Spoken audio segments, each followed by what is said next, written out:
নমস্কার বন্ধুরা, মায়াপুরে বিয়েবাড়ির থার্ড পার্ট বা অন্তিম পর্ব নিয়ে চলে এসেছি।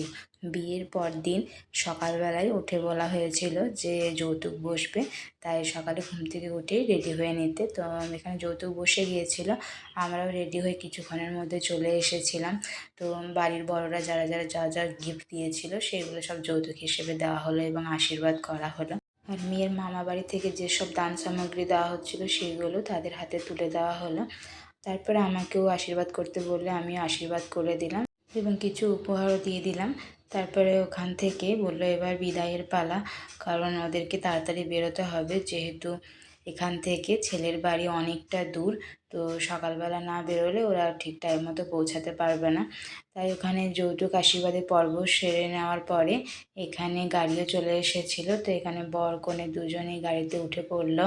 আর এখানে যেটুকু রিচুয়ালস থাকে, ওই যে খই ছড়ানো, এগুলো সব করা হচ্ছিল। আর তারপরে এই যে গাড়িটাকে দুবার পিছনে টেনে তারপরে সামনের দিকে ঠেলে দেওয়া, তারপরে এগিয়ে চলে যায়। তো এইভাবে মেয়েকে বিদায় জানানো হলো। আমাদের বিয়ে বাড়িও এখানেই শেষ হয়ে গেল। বর কনে বিদায়ের পরে আমাদের সকলের জলখাবারের ব্যবস্থা করা হয়েছিল। খাওয়া দাওয়া করার পরে বলা হয়েছিল 9টা সাড়ে 9টার দিকে রুম খালি করে দিতে। তো আমরা সবাই রেডি হয়ে বেরিয়ে পড়েছিলাম। তো সকলে বলেছিল যে বাড়ি ফেরার পথে আবার গঙ্গার ঘাটে যাবে, এখানে অনেকে গঙ্গা স্নান করবে, তারপর ওখান থেকে বাড়ির উদ্দেশ্যে রওনা দেবে। তো আমরা সেই মতো টোটো করে চলে গেলাম গঙ্গার ঘাটে। তো অনেকে এখানে স্নান করছিল, তবে আমরা স্নান করব বলে ভাবিনি।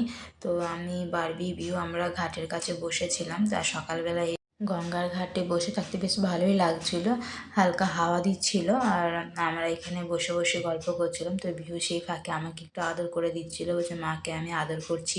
তো বেশ ভালোই লাগছিল গঙ্গার ঘাটে বসে। যারা যারা ছিল সবাই একে একে স্নান করে নিল। তারপরে আমরাও আর শেষ পর্যন্ত থাকতে পারিনি, আমরাও সবাই একে একে স্নান করেই নিয়েছি। শুধু বাচ্চাগুলো করেনি, বাকি আমরা সবাই যতজন ছিলাম বড় সবাই একে একে স্নান করে নিয়েছে। তারপরে আমার হাজব্যান্ড করতে চায়নি, ওকেও বলার পর ও এবং রাজ বলে একজন ছিল, সেও স্নান করে নিল সবচেয়ে শেষে। অনেকেই তারপরে এখানে গঙ্গা মাতার মন্দিরের কাছে গিয়ে বসলো এবং এখানে পুজো হচ্ছিল, পুজো কীর্তন হচ্ছিল, সেখানে বসেছিল। আর আমরা একটু রেডি হয়ে পড়ে চলে গিয়েছিলাম আবার ইস্কন মন্দিরে, ওখানে প্রসাদ আনার জন্য। তবে এইবারে ব্যস্ততার জন্য এই যে এই মন্দিরটাতে, এটা প্রভুপাদের মন্দির, এখানে যাওয়ার সময় হয়ে ওঠেনি। আমরা আগে যখন বারবিকে নিয়ে এসেছিলাম তখন কিন্তু এই মন্দিরে গিয়েছিলাম, বেশ ভালো লেগেছিল।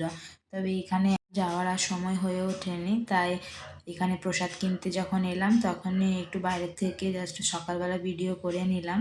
তারপরে এখান থেকে আবার চলে গেলাম গঙ্গার ঘাটে, সেখানে সমস্ত লাগেজ নিয়ে টোটো করে চলে গেলাম ফেরিঘাটে। তো সেখানে আমাদের টিকিট কাটা হয়ে গেছিলো, তারপরে লঞ্চে উঠে পড়েছিলাম। আবার আমরা লঞ্চে করে এবার বাড়ি ফিরবো নবদ্বীপে। ফেরার সময়ও বিহু নৌকো দেখে দেখে আসছিল, ওর এখনও বেশ ভালোই লাগছিল, ওই যে নৌকো দাঁড়িয়েছিল অনেক ঘাটে আর আরও লঞ্চ চলছিল, তো সেগুলো দেখতে ওর বেশ ভালো লাগছিল। আর আমরাও একটু ফটো ভিডিও তুলে নিলাম। তারপরে আমরা চলে গেলাম নবদ্বীপের বাস স্ট্যান্ডে, সেখানে আমাদের রিজার্ভ করা বাস ছিল, তো সেখানে বাসে উঠে পড়েছিলাম। বাসে উঠেই বিহু ঘুমিয়ে পড়েছিল, কারণ ও বেশ ভালোই টায়ার্ড ছিল, যেহেতু সকাল সকাল উঠতে হচ্ছিল। তো ওর বাবা ওর জন্য কিছু খাবার কিনে রেখে দিয়েছিল, ঘুম থেকে উঠলে ও খেয়ে নেবে। তো প্রায় অনেকক্ষণও ঘুমিয়েছিল, বিকেলবেলা প্রায় 3:30 4টে নাগাদ ও ঘুম থেকে ওঠে। তারপর ওকে একটু পাউরুটি এবং পেয়ারা কেনা রাখা ছিল, সেইগুলো খাইয়ে দিলাম। তো ও বেশ আনন্দ সহকারে খেলো, আর ঘুমটা হয়ে গিয়েছিলো বলে ও বেশ একটু ফ্রেশ মুডেই ছিল। তারপর আমরা সন্ধ্যাবেলা বাড়ি চলে এলাম। তো এই ছিল আমাদের শ্রীরাম মায়াপুরের বিয়েবাড়ির সম্পূর্ণ ভিডিও। তো পুরো ভিডিওটা কেমন লাগলো অবশ্যই কমেন্ট করে জানাবেন এবং পাশে থাকবেন। আবার দেখা হবে নেক্সট কোনো ভিডিওতে, ততক্ষণের জন্য টাটা। সবাই ভালো থাকবেন, সুস্থ থাকবেন। পুরো ভিডিও দেখার জন্য সকলকে অনেক ধন্যবাদ।